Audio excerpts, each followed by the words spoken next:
look away from the train wreck. You can blame it on the tech or the disrespect. Before you play, better button check.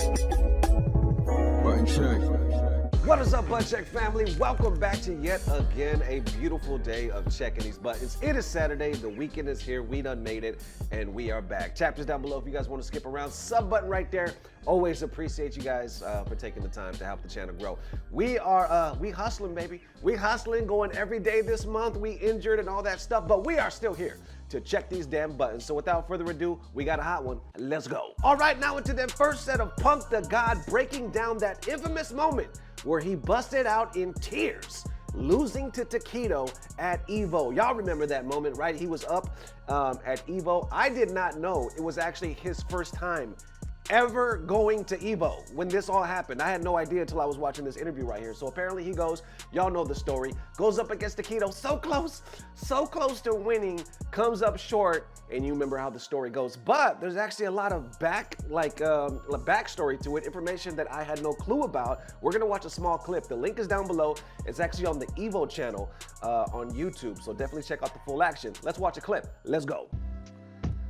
When Street Fighter V came out, I didn't like the game for a while. Usually I just play Ken, and I didn't like Ken in Street Fighter V, so I didn't play for a long time, maybe like the first 7-8 months, until I didn't know that. One day he messaged me and told me I should try out Karen, and then I didn't know that he didn't like Street Fighter V when it first came out, and he didn't even play for a few months. And it was only because of Shine that he actually started playing the game. Literally, Shine jumpstart this man's whole life-changing career. Let's rewind real quick to when he said that. Here we go. Until Shine one day he messaged me and told me I should try out Karen, and then I think I won like an online tournament, and that helped me go to a different tournament, which I think was the Red Bull. This guy Punk, who apparently named himself after CM Punk, I do know that Punk plays quite a few characters. Not too sold on his Karen. I don't think I really had plans to travel offline, but since I won that, that's kind of where I kind of started to make my name. I guess it just kind of changed my life, being able to play in the online tournament. Oh, the shimmy! Punk gets the ticket! What a story to come in last year as an underdog. Big time underdog grounds and make it all the way back around to be the champ this year. I kind of felt like I knew I was going to beat everyone. When I went to a tournament, I just felt like no one was close to being able to do the things I was doing, and everyone even admitted down the line that no one really knew those things were possible. To me, I'm like, all these things y'all say is not possible, I feel like it's very easy. My friend Knuckle Dude, you know, he wanted me to come here and body all these people, and he wanted me to give one statement: NLBC is free. It's time for the Evolution 2017 Fighting Game World Championships.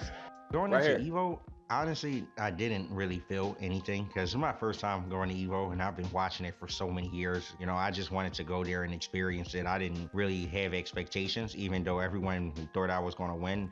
The way I saw it was that it's impossible to go to your first EVO and win in at least like today's era, because there's just too many good players and too many people who travel around the world playing. Surprisingly, I never felt any nerves or anything at EVO. I just was able to actually play and just enjoy the tournament. I think it's very fun, like being able to go to EVO for the first time. That was like my favorite tournament ever. We're very close to getting top 6, but it's always one guy. There's always one guy that just never leaves me alone, bro. Man like Takedo. I'm coming for you, Takedo. I know you're gonna watch this interview. You watch everything I do. Shout out to Board Free. Takedo and I playing against him. We played prior to that. We all went to Justin Wong's house, and he stayed there and practiced with us, and you know, he was destroying us the whole time. So I was very surprised when I actually beat him in winners to get top 8. That's it! He should be able to confirm into the critical art! And there it is! Punk is gonna take it over Takedo! And then in the grand finals, when he came back, I felt like it was probably not meant for me to win, because he came all the way back and he beat so many people in that run. That was his first time beating in Street Fighter V up until that point. That it just seemed like it was no way for me to win. What a run. It was from Takedo's year, man. The only man to beat him all weekend is waiting in that grand finals. Let's go, Takedo! Oh, that was so He heartbreaking. knew how to fight Karen very well, and he was just really prepared, honestly, way more prepared in the match than I was. Even just being in the grand finals and was just all crazy, you know. And then Tokido, he played perfect. I feel like it was nothing I could have done at that moment. Oh, we made it the throw. That's it. That's it. Tokido is the Evolution 2017 champion, coming all the way from losers bracket. That was so bittersweet, You know, right? I look back and I realized that maybe I was too impatient and rushing things a lot of times when I would just hit ready so fast and I not really take time to think about what was going on. It was my first time losing in a while, going there and getting second. You just lose so badly. I feel like it definitely is a humbling feeling for sure. In second place, get loud for Paul! Damn. When I lose EVO every year, it feels like my world ends. Like I gotta wait a whole nother 365 days to come back to EVO and play again, you know. But when I lose Capcom Cup, it's fine. Like I don't think about it too much. There's definitely lots of days where I thought like maybe I won't win, you know. Realistically thinking, it's hard to really believe that you can go into EVO and win. It's very hard to just be able to always be prepared for everyone, have the stamina to last throughout the whole day, which you're playing from pretty much you wake up in the morning till the nighttime you're playing that whole day to get to top 8. It's more than just in-game skill you have to have at EVO. There's so many players I look at that's been playing for way longer than me and they still are chasing their first EVO win. So it was probably not going to happen where it's going to be a long time, you know.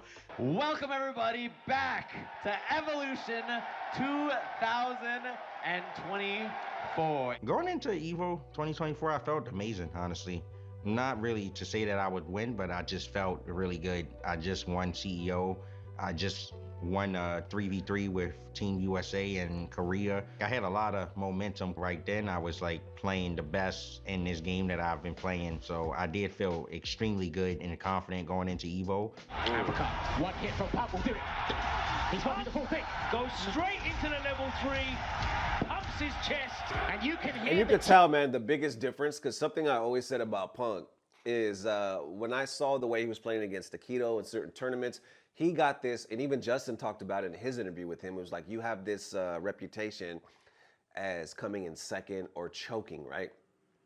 Punk even admitted to it, just like, I think too much. You know what I'm saying? Like, he gets in his own head. And it did seem like that. Even one time me and Dirty Low were talking about it. Long story short, though, this EVO around, you could tell everything was different. He was laughing. He was smiling. It was like, I'm just going to go have fun. And I'm just going to play. He was outside. He was up until the point where he started crying because he won.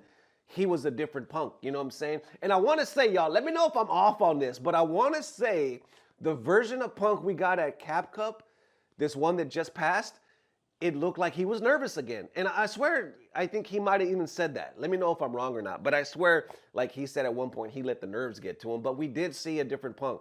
I don't know why, you know what I'm saying? But, you know, it's different like that. Sometimes you're on, sometimes you're off. But I want to say anytime we see relaxed Punk, just Punk having a good time, that's the best version of Punk. Anyway, let's wrap it up a couple more seconds. Let's go. Dance throughout the entire convention center.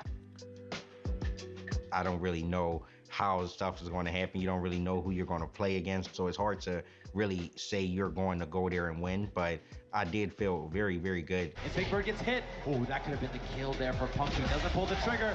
Double rush, easy confirm. Punk is back in EVO Grand Finals. It's just another day in the office for Punkdagod. It was a crazy feeling, like being able to play against Big Bird, like one of my best friends in fighting games, to make such a crazy moment with him. It makes the win even more meaningful to me. That could be an EVO losing anti-air. Just like that, Punk. One more hit. One more hit will do it. Oh. And there it is. Punk gets his retribution, his revenge. He is your Street Fighter 6 EVO champ. And you know, too, you could see it all over Big Bird. He wanted it so bad. Angry Bird had just won it, right? You could have both the Birds EVO champions. How godlike is that, right? He was so close to doing the same thing, and he let it slip out of his hands. You know what I'm saying? But I got to say, Cinderella story, if we're talking about that, I had to say cherry on the cake would have been it ending the way it did. Sadly, because I'm always rooting for Big Bird, you know what I'm saying? But if it had to end this way, I feel like this is the way it should have ended, and it did. When I got the last hit, I was just let out a big sigh inside. I was like, oh my God, I actually won. I'd never done that before, where I actually started talking to myself while I'm doing a combo, and I actually won EVO. Like, I couldn't believe it. And he earned this EVO win. Yes, sir. This is Punkdagod, ladies and gentlemen. I've pretty much done anything someone would want to accomplish playing fighting games. The thing I want to win the most is probably Street Fighter League, because it's a win for not just myself, but like all my teammates and my friends. Y'all mans is dead. I slayed him. He's done. I'm the GOAT. Y'all better worship me on Twitch. That's all I want to know. That's funny enough, this clip actually has to do with the next buttons that we have to check. Okay. I don't hear none of y'all in this arena talking. None of that.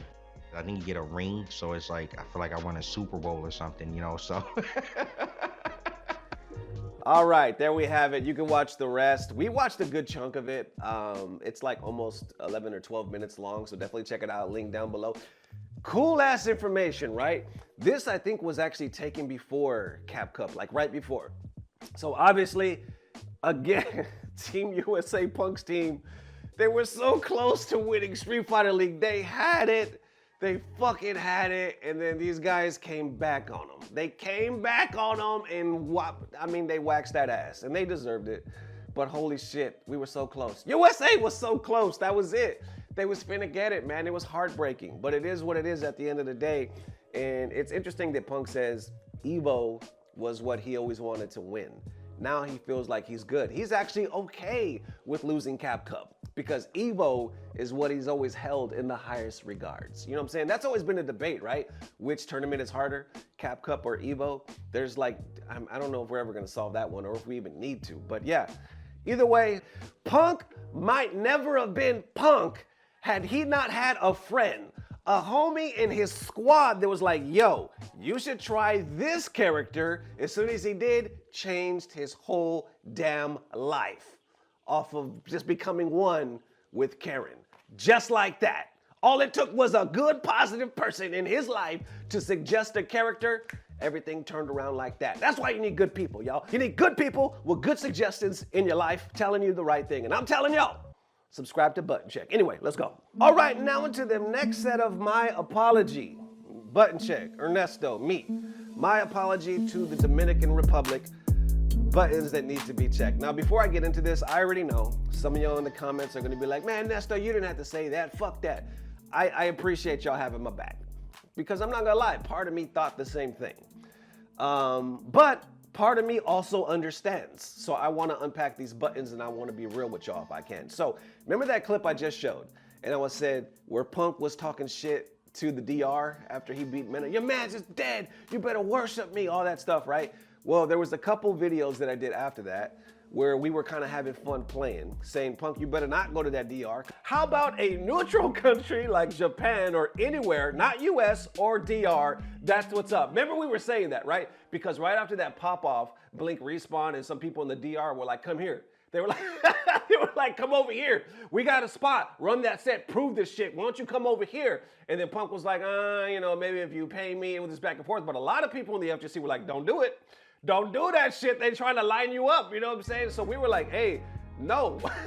We were like, you better go with some armed security or shit like that. You don't know how people, I'm not saying Mena or Kaba is going to do anything crazy. I'm saying it's the DR. You know what I'm saying? And you don't know how people outside the game is going to treat you outside the game. So I was like, you might not want to make that move. But now we're talking about a neutral country. You know what I'm saying? Now, granted, let's be real. If they did go to the DR, I think it would make the event that much more hype, because DR is always hype as hell. It's gonna be crazy. And if fucking one of them, like if Mena wins or if Kaba wins, it's gonna be crazy. You know what I'm saying? Now, if Punk or Knuckle wins, I don't know if it can be as crazy, you know what I'm saying? Because they gotta consider their safety and shit. You can pop off, but I mean, you might not be coming back. So how do y'all feel about that? Well, turns out some people in the DR, did not appreciate that. I got a very, very lengthy email. I'll put it on the screen right now. Of course, I'm gonna blur it out because I don't want to put the person's information right there. Somebody by the name of James. James ended it by saying they would really love to hear what I have to say by any means possible. I thought about writing back, but I figured it would be more respectful to do it this way. That way everybody could see it. He basically goes saying he was a fan of Button Check for roughly 2 years now. He was sitting on this for a while because he didn't want to know if he was overreacting. But the comments I made, the one I just told y'all, said as a Dominican, he was a little put off by what it sounded like. I was trying to imply that the Punk would be harmed if he went to the motherland or accepted the FT10 challenge. It sounded like I was suggesting he would be unsafe for somebody in his situation to go, and it didn't look like I was joking, especially when I was talking about needing a suit of armor to play at a police station. He says, we as Dominicans are peaceful and festive people. We're the first ones to admit Americanized Dominicans, especially in the East Coast, have a bad rep. Then he even goes on to talk about me saying, not in a bad way, but talking about, you're Mexican, you should also be able to relate because, some Mexicans have bad reps, different parts of the world and whatnot. And then he goes on, I haven't been able to watch any of your videos since because it bothers me that much. I even thought about unsubscribing. I'd love to hear what your response any way you want to do it. So here's the thing, I get emails a lot. I get DMs a lot. I don't respond to a lot of them because I feel like you have to be really careful with this kind of thing. Sometimes it's just randos and sometimes it's nonsense and sometimes people are really mean-spirited and sometimes people are just trying to start some shit, you know what I'm saying? This one, I felt he was being genuine. Now, like I said, some people could be like, it is what it is. It was a joke or, I didn't mean it that way or I don't have to reply. But like I said, I read it. I felt where he was coming from. And anytime, somebody that rocks with me is like, hey, I was kind of hurt by this just to see how you feel. Out of respect, you know what I'm saying? Because it's not a rando that's just always hated Button Check. It's somebody that actually rocked with me. So out of respect, James, I just wanted to respond saying, yes, when I said that was a joke. Now, I also will say, yes, I did lean into it, and part of me did believe it. Why? Because you're right, I'm Mexican. And my heritage, where I'm from, not even from Mexico, in fucking West Side Modesto, California, you know what I'm saying? We do shit. I'm sorry, I got a bad cough right now. The people that you talk about have bad reps, they was my neighbors, you know what I'm saying? They was my family. They was the people I went to school with. So that's why I'm used to thinking that way. And part of that's my trauma. You know what I'm saying? My fucking childhood baggage that I bring with me, and I try to stay street smart and be like, fuck that, and a lot of it makes me paranoid. But that's the way I grew up. Not saying it's right. Not saying it's right at all, but that's the street, and that's the, growing up in the 80s and the 90s and shit like that. Like, real talk. Let me, you guys would never guess this because I don't really talk about it, and I don't seem like this because I'm jokey, right? But when I was in high school, first of all, I seen like 2 drive-bys in my lifetime, right? And when I was in high school, Nesto, comedy, chuckle. We used to walk down the street with a fucking gun on my hip because there was these guys that were out to fucking murder me over a girl, over a baby mama that I had no idea who the hell I was mixed up with. But anyway, it turns out she was one of the baby mamas of the Crips. And they was trying to crip walk in my ass. You know what I'm saying? So anyway, now I'm, goofy ass Nesto walking down the street with a gun. I get kicked out of high school. I gotta go to continuation school with all the gangsters and the pregnant girls and all this other shit. My life was really fucking weird up until the point where I turned 21 and moved to Texas. My California life was fucking weird. I was always the funny, goofy kid, but I knew everybody because I grew up in that hood and I was just ingrained with it, you know what I'm saying? And I end up doing shit that I wasn't proud of and that I never even wanted to do.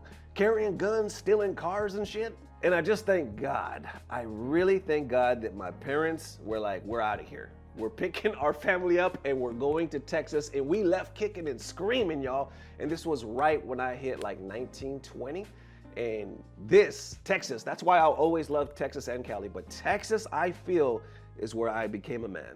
Anyway, long story short, the only reason why I say that, man, is not to give an excuse, but to give my background is like, I'm constantly there still. I'm constantly there of like just being street smart. And even though I joke about it and being funny, let's be real. Part of me is like, hey, better safe than sorry, player, like for real. But I see what you're saying because that's not fair to put everybody in the box. You know what I'm saying? If it comes off that way, I apologize because that's not That's not my intention. I was really trying to be funny with it, kind of push the envelope like that. But the last thing I wanted to do for a whole community to see these kind of jokes or me kind of riffing like that and be like, hey, that's fucked up. You know what I'm saying? That is the street Nesto talking, where I'm like, fuck that. You know what I'm saying? You ain't gonna get me.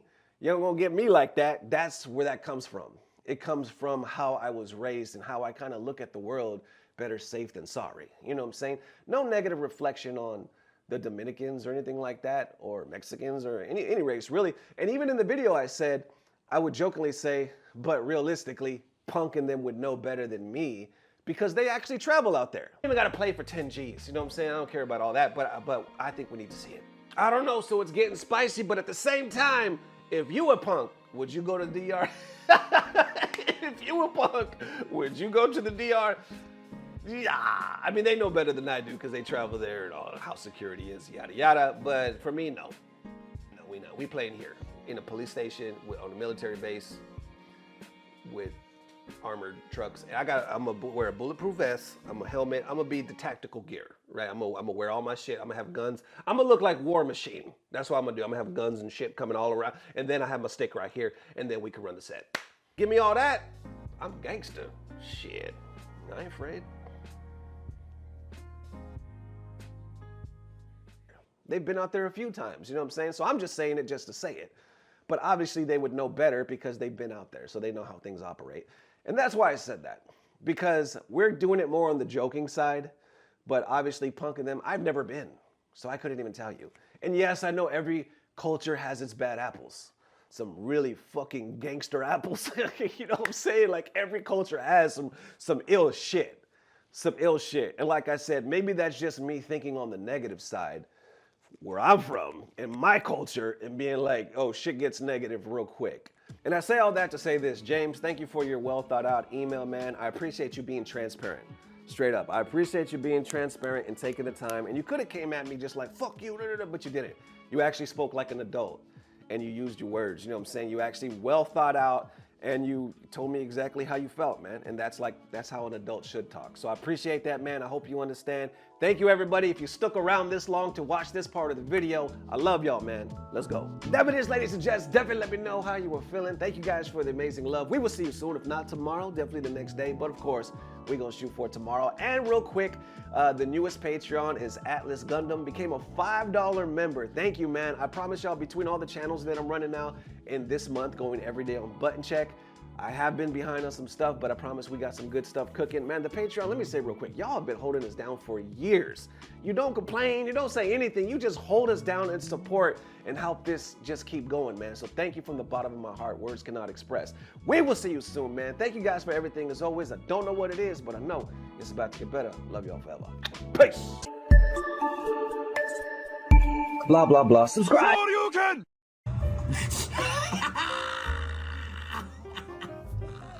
Oh, my day. Oh, oh.